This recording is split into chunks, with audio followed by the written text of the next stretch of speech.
Shalom, kembali lagi bersama saya dengan Boaz Tony dalam program live Taskforce Doa dan Konseling berkolaborasi dengan Bara Digital Ministry. Di tengah-tengah saya sudah berada Pak Johan Tumanduk.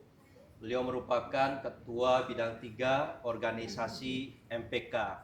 Hari ini kita akan bahas satu topik, yaitu menerobos hambatan untuk mencapai impian. Kita tahu bahwa banyak orang yang mungkin mengalami kesulitan sejak dia kecil, dan untuk melihat peluang-peluang ke depan itu sangat sulit dan tidak mudah. Tetapi dari sini kita mau belajar bersama dengan hambanya, bagaimana setiap kita untuk bisa melihat, bahkan menerobos setiap hambatan. Dan sebelum kita lebih jauh lagi bersama dengan hambanya, saya akan memulai dengan doa, dan setelah itu saya akan persilakan kepada Pak Johan Tumanduk untuk memimpin kita menyampaikan firman Tuhan terkait dengan topik menerobos hambatan untuk mencapai impian. Mari kita satu di dalam doa. Kami sungguh bersyukur ya Bapa, dan kami percaya bahwa Tuhan yang memimpin setiap kami, Tuhan juga yang memberkati ya Bapa. Kami percayakan untuk setiap hal yang ada dalam kehidupan kami, kiranya Tuhan yang memimpin, khususnya untuk program hari ini, semua bisa berlangsung dengan baik dan setiap kami bisa mendengar dengan baik. Di dalam nama Tuhan Yesus Kristus kami berdoa. Baik, langsung saja bersama dengan hambanya Pak Johan Tumanduk, kami persilahkan. Baik, terima kasih Pak Tony. Kita sudah berdoa. Sekarang kita akan baca Alkitab bersama-sama dari Roma 12 ayatnya yang ke-9 sampai dengan ayatnya yang ke-12. Sekali lagi, Roma 12 ayat 9 sampai dengan ayatnya yang ke-12. Nasihat untuk hidup dalam kasih. 9. Hendaklah kasih itu jangan pura-pura. Jauhilah yang jahat dan lakukanlah yang baik. Hendaklah kamu saling mengasihi sebagai saudara dan saling mendahului dalam memberi hormat. Janganlah hendaknya kerajinanmu kendor. Biarlah rohmu menyala-nyala dan layanilah Tuhan.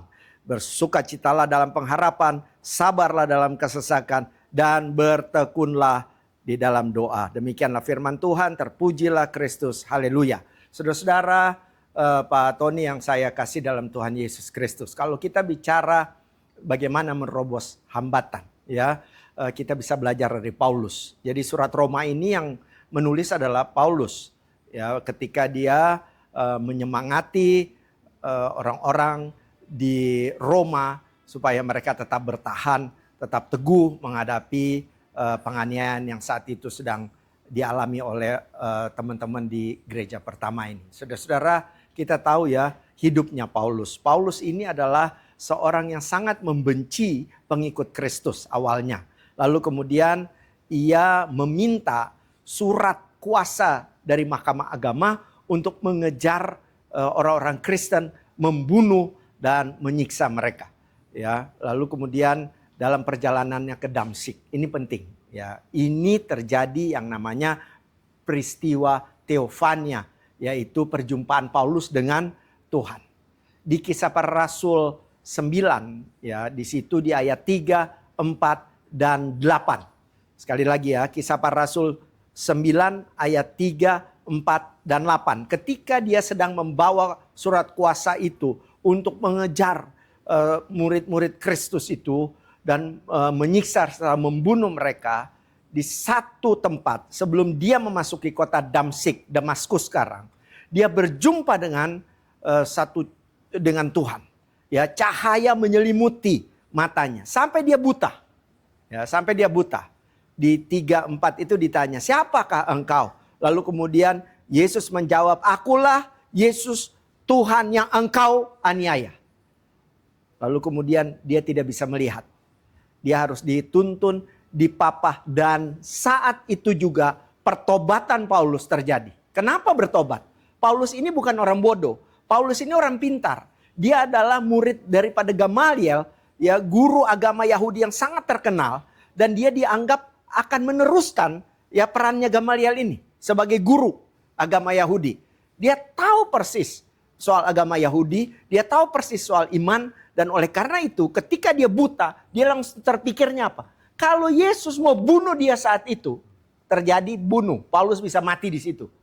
Tapi Tuhan masih memberikan kesempatan bagi Paulus untuk hidup. Disitulah dia merasa bahwa Tuhan sangat mengasihi dirinya. Bahwa dia selama ini salah persepsi tentang Yesus. Ya, karena dianggap Yesus itu penyesat. Ternyata Yesus itu sangat berkuasa. Kalau Yesus mau bunuh Paulus itu bisa. Sehingga terjadi pertobatan. Intinya Paulus yang tadinya seorang pembunuh, seorang yang mengejar-ngejar murid Yesus untuk dianiaya, dia bertobat menjadi rasul yang menceritakan tentang kematian, kebangkitan Yesus yang menyelamatkan ini. Ya, jadi intinya terjadi pertobatan. Oleh karena itu, kalau tadi ditanya bagaimana kita bisa melakukan terobosan untuk mewujudkan tujuan hidup kita, rintangan-rintangan kita lewati. Yang pertama adalah dengan iman. Itu yang pertama. Bahasa Inggrisnya F. Saya mau bicara tentang fire. Sekali lagi ya. Fire. F-I-R-E. Kalau ditanya terobosan, fire jawabannya. Yang pertama adalah F itu faith. Iman. Kita nggak bisa lewati masalah demi masalah, rintangan demi rintangan sendirian. Nggak mungkin. Manusia terbatas, tapi Tuhan tidak terbatas. Ya. Manusia punya kendala, tapi Tuhan yang punya kendali. Manusia punya stres, Tuhan punya bless. Manusia rasa berat, Tuhan punya berkat. Tuhan itu, Yesus itu yang bisa mengubah hidup kita. Kalau kita memperbaiki relasi kita dengan Tuhan, maka Tuhan akan memperbaiki kehidupan kita. Jadi F yang pertama itu adalah faith, iman. Yang kedua, yuk kita belajar dari Roma 12 ini.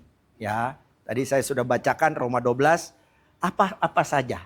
Kalau fire itu kan F-I-R-E ya Pak Tony ya. Jadi F-I-R-E. Yang kedua apa? I, integrity. Orang beriman itu harus punya integritas. Ya, kita belajar dari Roma 12 ayatnya yang ke-9. Hendaklah kasih itu jangan berpura-pura. Jauhilah yang jahat dan lakukanlah yang baik. Jadi kalau kita punya iman, iman kita itu harus berintegritas. Ya, jangan jadi orang Kristen tapi munafik. Di depan pendengar, di belakang penyebar.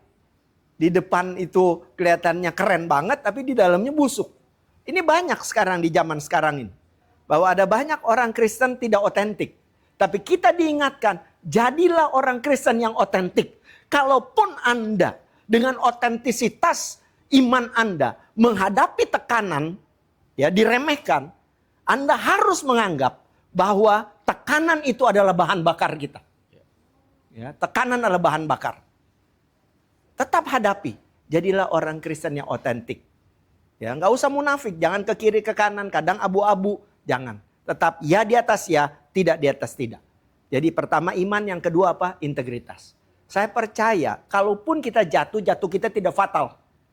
Ya, karena kita punya Tuhan. Setiap pergumulan hidup kita itu adalah bagian dari cara Tuhan untuk meningkatkan kualitas hidup kita. Jadi yang kedua adalah I itu integritas. Ya, orang Kristen harus punya iman, relasinya ke atas, tapi relasi dengan sesama kita ya harusnya menjadi orang Kristen yang berintegritas. Tidak lain di depan, lain di belakang. Ya, hidup jujur itu mahal. Seperti Paulus katakan dalam Kisah Para Rasul 24 ayat 16, katakan aku selalu jaga nuraniku supaya murni di hadapan Tuhan dan manusia. 1 Korintus 15:57 katakan apa? Kamu lakukan yang terbaik, jerih payah kamu tidak akan sia-sia. Itu janji Tuhan, kita pegang aja. Ya, Matius 28 katakan penyertaan Tuhan sempurna dalam hidup kita. Anda menangkan jiwa, jalan. Aku akan menyertai kamu sampai seumur hidup kamu. Itu janji Tuhan. Dan itu hanya bisa kita terima kalau kita hidup menjadi Kristen yang otentik. Punya iman dan otentik. Ya, F-I. Yang ketiga, hidup ini bukan urusan kita dengan Tuhan saja. Tetapi juga urusan dengan sesama. Kasihlah sesamamu manusia seperti engkau mengasihi dirimu sendiri. Oleh karena itu R yang ketiga itu, F kan faith. I integrity. R adalah relationship. Ya, kita lihat ini. Ayat ke-10, Roma 12 ayat ke-10. Hendaklah kamu saling mengasihi sebagai saudara dan saling mendahului dalam memberi hormat. Etika, pergaulan itu, ya, lalu solidaritas, saling mengasihi. Kalau orang Manado, saya orang Manado ya, baku jaga, baku sayang, baku bawa. Itu prinsip hidupnya orang Manado. Ya, Sito, Timo, Timoto. Artinya saya baru jadi manusia kalau saya bisa menghidupkan orang lain. Saya bisa jadi manusia kalau saya bisa hidup, saya menjadi berkat buat Pak Tony. Kalau bukan itu, saya belum manusia itu. Ya, baku jaga itu artinya kita saling jaga. Baku bawa, kita jalan bersama. Baku baik, baku sayang. Ya, kita ini di Indonesia Pak Tony, kalau kita bicara relationship, kearifan lokal kita itu udah nggak usah diajarin. Di Toraja juga begitu. Di Ambon, ya, ketong sama basudara. Di Manado, torang sama basudara. Di Batak juga begitu, Marta Rombo. Di Batak, di teman-teman kita dari Tanah Batak itu ada urutannya, silsilahnya.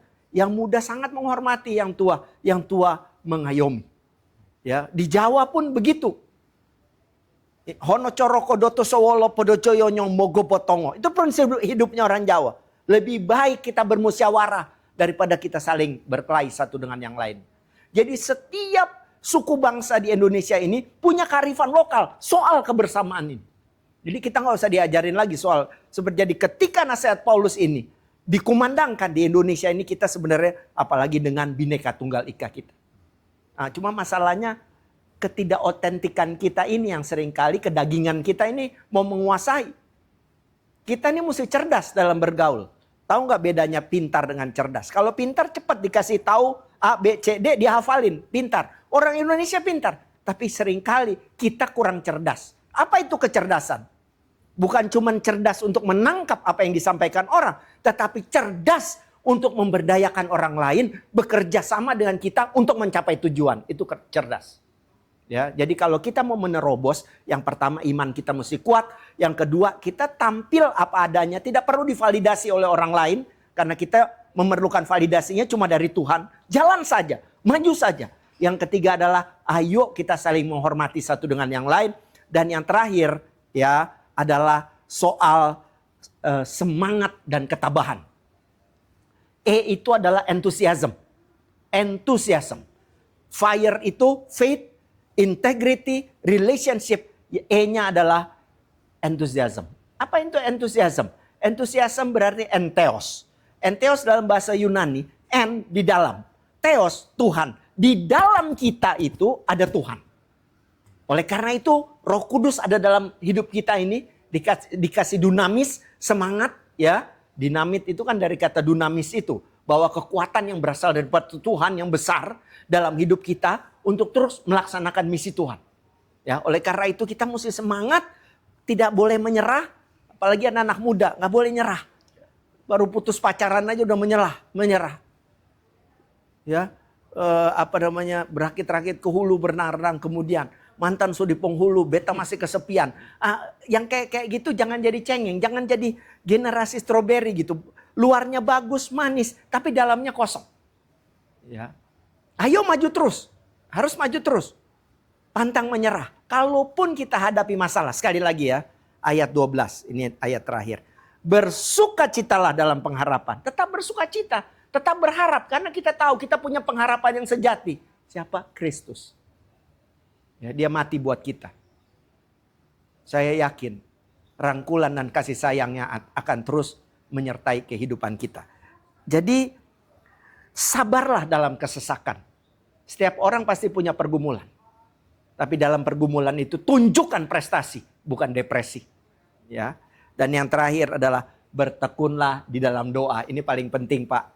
Bahwa kita tahulah sekarang ini persoalan demi persoalan sering terjadi di negara ini. Daya beli masyarakat menurun. PHK meningkat. Dan yang lain-lain kesulitan ekonomi juga sedang terjadi. Karena tidak mudah ya. Tidak mudah hidup di Indonesia ini sekarang. Tapi saya mau katakan setiap orang pasti punya masalah. Anda punya masalah, saya juga punya masalah. Lalu bagaimana jalan keluarnya? Mari kita berdoa sama Tuhan. Ada 4 hal yang akan Tuhan lakukan kalau kita berdoa. Yang pertama, ini D4 nih, D4, 4D. Yang pertama adalah D direct. Tuhan bisa jawab. Seperti ia membebaskan bangsa Israel dari perbudakan di Mesir. Laut bisa terbuka, bisa. Tapi kan tidak selalu terbuka. Mujizat tidak selalu terjadi, tapi tetap berdoa. Ya. Yang kedua itu adalah kalau Tuhan jawab direct bisa mujizat, bisa. Yang kedua adalah delay. Tuhan bisa jawab tapi tidak sekarang, nanti. Karena apa? Tuhan akan memproses kita supaya kita betul-betul layak untuk mendapatkan apa yang kita harapkan. Ya. Yang ketiga adalah different. Jawaban Tuhan bisa berbeda, ya. Karena Tuhan paling tahu siapa kita. Rencananya dalam hidup kita. Koridor Tuhan sudah siapkan untuk kita. Oleh karena itu seringkali Tuhan jawab dengan hal yang berbeda dari yang kita mohonkan. Direct, delay, yang ketiga adalah apa? Different. Tapi yang keempat, deny. Bisa saja Tuhan denial. Tuhan bisa tolak gak? Bisa. Kalau Tuhan anggap apa yang kita minta itu berlebihan. Hanya keinginan kita bukan kebutuhan kita. Dan tidak sesuai dengan rencana Dia. Jadi kita tetap berdoa. Kita harapkan jawaban Tuhan. Dan tetap maju, ya. Ingat kata ini. Pasrahkan pada Tuhan. Kita pasrahkan. Kita berjuang sekuat tenaga. Lalu pasrahkan kepada Tuhan. Tuhan yang memberikan hasil. Beda ya. Pasrah sama menyerah. Kalau menyerah berarti kita stop di situ. Hari ini kita mau belajar. Bahwa kita pasrahkan upaya kita kepada Tuhan. Dan biarlah Tuhan yang menentukan dan menjawab doa-doa kita. Karena Dia yang paling tahu akan masa depan kita. Saya percaya kalau fire ini ada di dalam hati kita. Faith, iman. Yang kedua adalah integrity. Ya, otentisitas. Bahwa kita tampil bukan sebagai orang Kristen yang munafik, pura-pura, juling. Kristen juling bagaimana? Satu mata kepada Tuhan, satu mata itu lihat dunia. Kedagingan kita. Nah ini juga sering terjadi. Ya, authentic relationship kita jaga mulai dari keluarga. Karena keluarga itu adalah basis pelayanan kita. Sebagai orang tua kalau kita jadikan keluarga kita mesbah.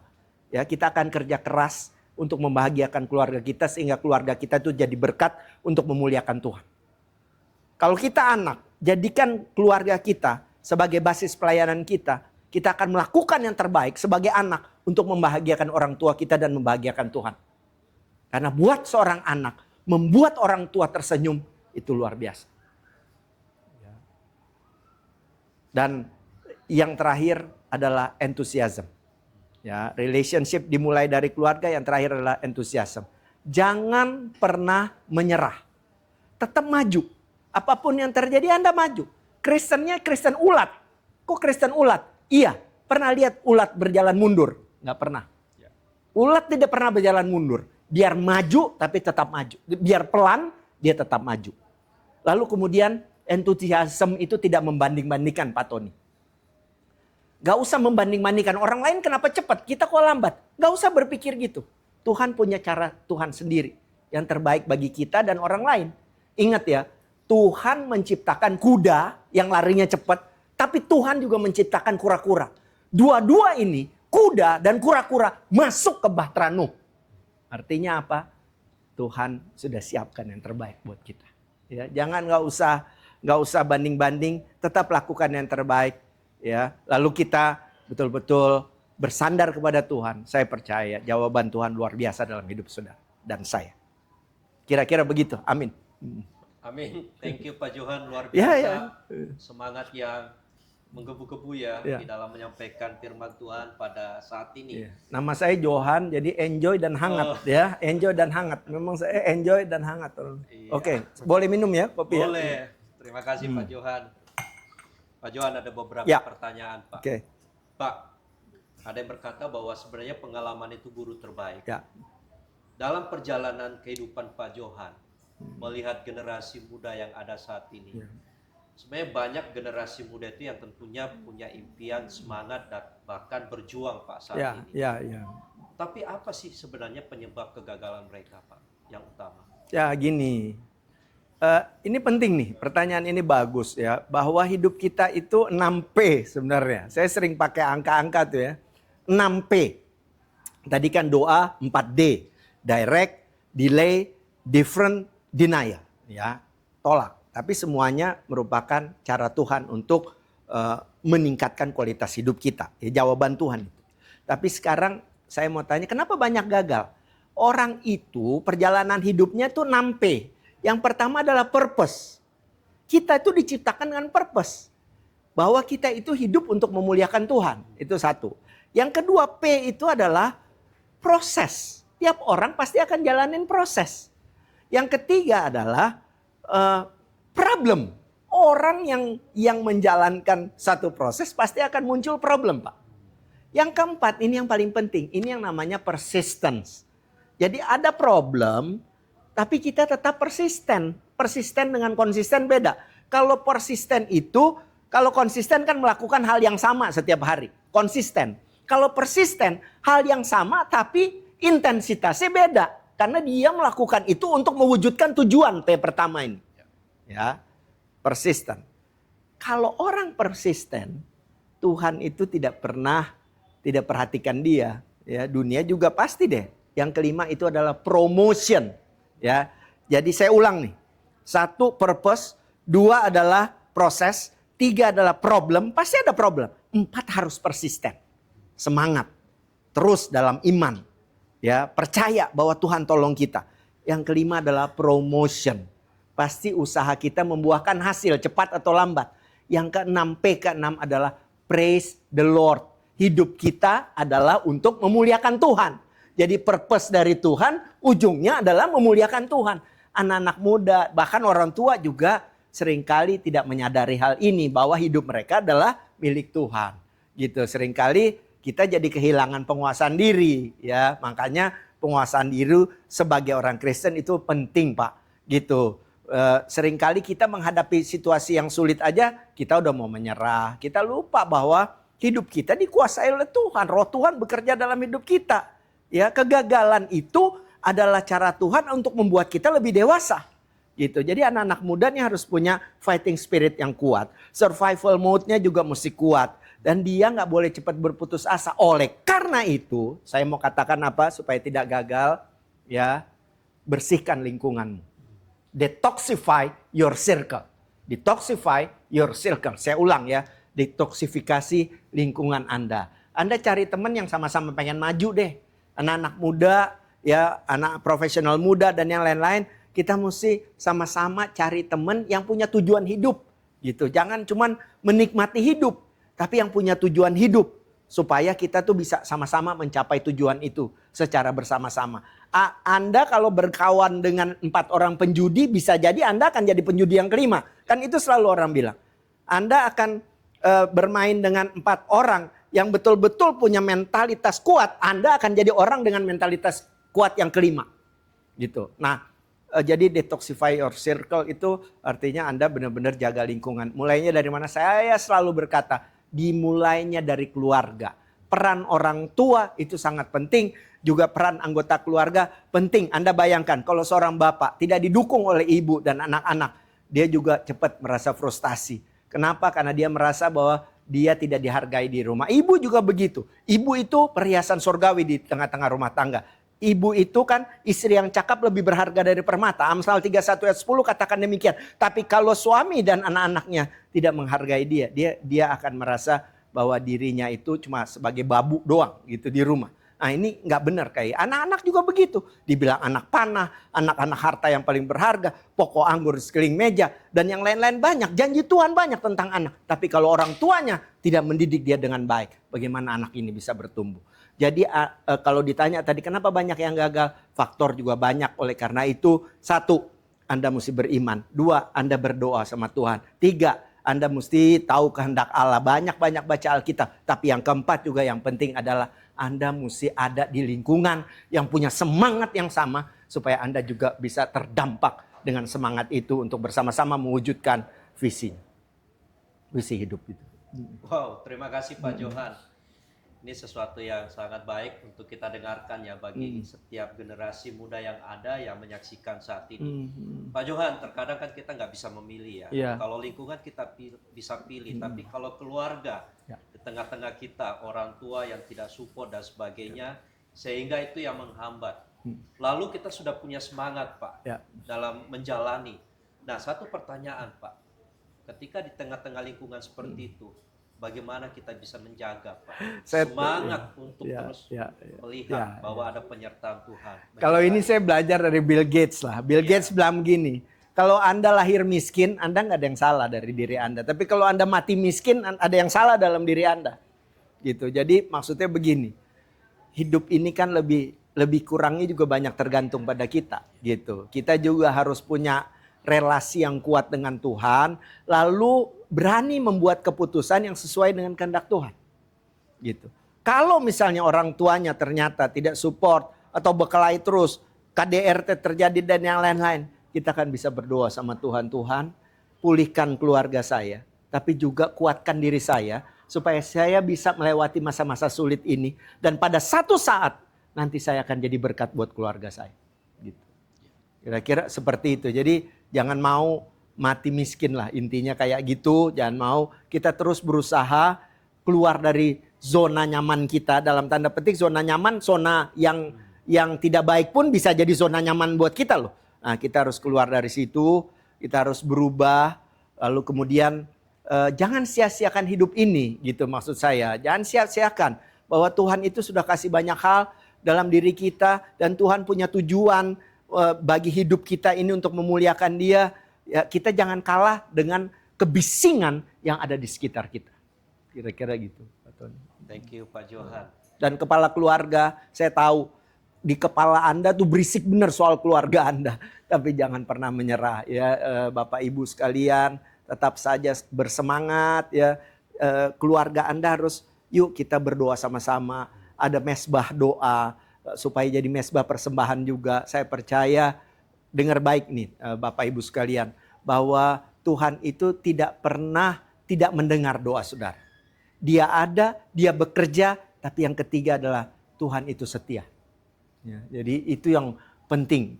Jangan pernah berpikir, oh Tuhan tidak pernah mau dengar suara saya. Tidak. Ya, tunggu waktunya, sabar dalam kesesakan, tetap berpengharapan dan bertekun dalam doa. Itu ayat 12 dari pembacaan kita tadi. Satu kalimat terakhir dari Pak Johan, Ya. tetap berdoa Ya. dan Tuhan itu setia. Pak, Yes. satu pertanyaan terakhir Ya. sekaligus penutup Ya. buat Pak Johan. Ya. Saya nggak pernah mendengar lebih dalam Pak tentang Pak Johan. Ya. Ada nggak pengalaman khusus dan ada prinsip hidup yang Pak Johan pegang saat ini sejak Pak Johan dari kecil sampai sekarang untuk menjalani, menerobos dengan Ya, saya punya prinsip hidup sulit tapi bisa. Ya, hidup ini nggak ada yang nggak sulit. Sekarang aja udah tua, saya udah punya cucu 2 ya, saya udah menikmati hidup istilahnya ya. Ada cucu, ada menantu, ada anak-anak. Tuhan begitu baik lah buat kita. Tapi selama hidup ini saya juga jalanin masa-masa sulit. Misalnya, saya pernah juga kesulitan karena saya hampir nggak lulus studi juga. Saya pernah di S1 mengalami kesulitan karena penguasaan diri kurang gitu ya. Tapi setelah saya lihat orang tua saya, dia kerja begitu rupa buat membesarkan saya dan adik-adik saya anak paling tua. Lalu kemudian tumbuh itu bahwa orang tua saya sudah memberikan yang terbaik buat saya, bahwa Tuhan itu baik kepada keluarga saya. Akhirnya kesadaran itu muncul dalam diri bahwa jangan menyia-nyiakan hidup. Dan ketika saya jalan, macam-macam saya udah jalanin sebagai profesional, sebagai pelayan di gereja dan lain-lain saya udah jalanin. Saya tiba di satu kesimpulan bahwa sulit tapi bisa. Hidup ini tidak mudah, tapi bersama Tuhan kita pasti bisa. Ingat baik, ini bukan jargon. Tapi saya mau katakan begini. Tanpa Tuhan, keahlian kita ini tanpa Tuhan itu seperti anak panah yang goyah diterpa angin. Ya, tanpa Tuhan, keahlian kita, apapun profesionalitas kita itu seperti anak panah yang goyah, ya tidak akan mencapai tujuannya karena dia goyah diterpa angin. Tapi kalau bersama Tuhan, saya percaya bahwa kita bisa wujudkan tujuan hidup kita ini walaupun pelan, ya sekali lagi walaupun pelan, tapi kita itu istilahnya gini, pelan-pelan Tuhan akan bukakan. Pelan-pelan Tuhan akan selesaikan. Bahkan Tuhan akan berkati secara luar biasa hidup kita. Yang penting kita setia aja. Setia. Memang ini klise. Doa dan kesetiaan itu seperti klise. Tapi satu saat ketika Anda saat sedang jatuh-jatuhnya, Anda akan di hati kecil Anda, saya cuma punya Tuhan, saya cuma punya doa dan kesetiaan. Dan saya percaya dalam keterpurukan itu jawaban atas doa kita akan diwujudkan. Karena seringkali air mata yang menangis ini, air mata ini Pak Tony, air mata, saya juga pernah menangis. Air mata ini justru membuat mata kita lebih bening melihat kebaikan Tuhan. Gitu. Jadi sulit tapi bisa. Begitu kira-kira. Saya percaya yang menyaksikan ini pasti dikuatkan ya. Diberikan semangat yang baru. Ada satu statement Pak Johan, sulit Tapi bisa. Kiranya inspirasi ini menjadikan kita melihat setiap peluang yang ada walaupun itu sulit, tapi kita tahu bersama dengan Tuhan pasti bisa. Dan satu lagi Pak Johan menyampaikan, tanpa Tuhan kita itu seperti anak panah. Iya. Iya. Yang goyah. Yang goyah. Iya, kita ahli, kita tajam mungkin ya. Pikiran kita tajam, keahlian kita mungkin tajam, tapi tanpa Tuhan ya kita diterpa. Oleh karena itu statement penutup saya ya. Anggur merah susu beruang. Jangan menyerah, terus berjuang. Ada Tuhan bersama kita. Baik, siapapun Anda yang menyaksikan program ini, seperti Pak Johan bilang ya, ada Tuhan. Ada Tuhan. Jangan pernah menyerah. Baik Pak Johan, kita akan berdoa buat setiap rekan-rekan yang menyaksikan program ini. Kiranya seperti Pak Johan ya. Kita melihat Pak Johan begitu segar, tapi ternyata sudah punya cucu ya. Sudah ada 2 cucu. Luar biasa. Dan ini Pak Johan setiap hari, maka setiap minggu pelayanan luar biasa menyampaikan firman Tuhan. Baik Pak Johan, kami persilakan. Terima kasih banyak ya. Buat setiap rekan-rekan yang menyaksikan program ini. Terima kasih banyak Pak Tony sudah diundang. Terima kasih untuk teman-teman di Task Force Doa, Konseling. Kita berdoa, Bapa di surga, terima kasih untuk firman-Mu, untuk kebersamaan kami, di mana kami saling sharing, bagaimana cara menerobos rintangan menuju perwujudan tujuan visi misi hidupan kami. Tuhan, kami percaya bahwa kebaikan Tuhan terus dinyatakan, kami tidak berdaya tanpa Tuhan. Oleh karena itu, secara khusus bagi mereka yang saat ini sedang mengalami pergumulan hidup, kami percaya jika kita menyerahkan persoalan hidup kita kepada Tuhan, maka Engkau sendiri akan bertindak. Kami percaya bahwa kebaikan Tuhan dinyatakan dalam hidup kami, dan oleh karena itu kami terus menyandarkan hidup kami ke dalam tangan Tuhan. Pelihara kami, tuntun kami, sertai kami, dan ajarkan kami, bahkan tegur kami ya Bapak kalau kami menyimpang. Biarlah kami terus berjalan sesuai dengan kehendak Tuhan, selalu menyadari bahwa Tuhan adalah pemilik hidup kami. Oleh karena itu biarlah Tuhan terus membentuk hidup kami menuju apa yang Tuhan inginkan. Kami berdoa untuk keluarga kami sebagai basis pelayanan kami. Tuhan memberkati istri, suami, anak-anak kami. Biarlah keluarga kami boleh menjadi buku Kristus yang terbuka di tengah-tengah masyarakat. Sehingga dengan siapapun kami berinteraksi, nama Tuhan dipermuliakan. Kami berdoa untuk setiap anak-anak kami, mereka boleh bertumbuh karena Kristus, memiliki karakter Kristus, mencapai apa yang mereka cita-citakan, dan mendapatkan jodoh yang seiman. Istri kami, suami kami, biarlah kami terus saling mencintai dengan cinta kasih Tuhan yang tiada berkeputusan dan tiada bertepi. Orang tua kami dimanapun mereka berada, biarlah Tuhan memberkati. Kami tahu bahwa mereka semakin menua, tapi kami percaya penyertaan Tuhan, penyertaan surgawi yang berasal dari Tuhan akan terus menghadirkan sukacita di dalam kehidupan orang tua kami. Terima kasih banyak Bapak, kami berdoa untuk MPK, Majelis Pendidikan Kristen. Berdoa untuk teman-teman kami, sekolah-sekolah Kristen dimanapun mereka berada. Biarlah sekolah-sekolah Kristen ini boleh terus menjadi cara Tuhan untuk mencerdaskan bangsa ini melalui cara pandang Kristus, biblical view, sehingga mereka juga bukan hanya cerdas, bukan hanya pintar, tapi mereka juga memiliki karakter Kristus yang menghadirkan berkat untuk banyak orang. Terima kasih banyak Bapak, Pak Tony dan kru, kami doakan. Terima kasih untuk semua hal yang Tuhan sudah percayakan kepada Majelis Pendidikan Kristen di Indonesia. Biarlah Majelis Pendidikan Kristen di Indonesia boleh juga menjadi cara Tuhan untuk menghadirkan kebaikan Tuhan kepada siapapun yang kami temui. Di dalam nama Tuhan Yesus, kami berdoa, memohon dan mengucap syukur kepada Bapa di surga. Haleluya, amin. Amin. Amin. Thank Terima you Pak kasih. Johan dan Terima juga kasih buat banyak. setiap rekan-rekan yang sudah terlibat dalam program ini maupun juga yang menyaksikan program ini. Kami terus mendukung di dalam doa. Tuhan memberkati dan menyertai. Sampai jumpa di program selanjutnya. Tuhan Yesus memberkati kita Shalom. semua. Shalom.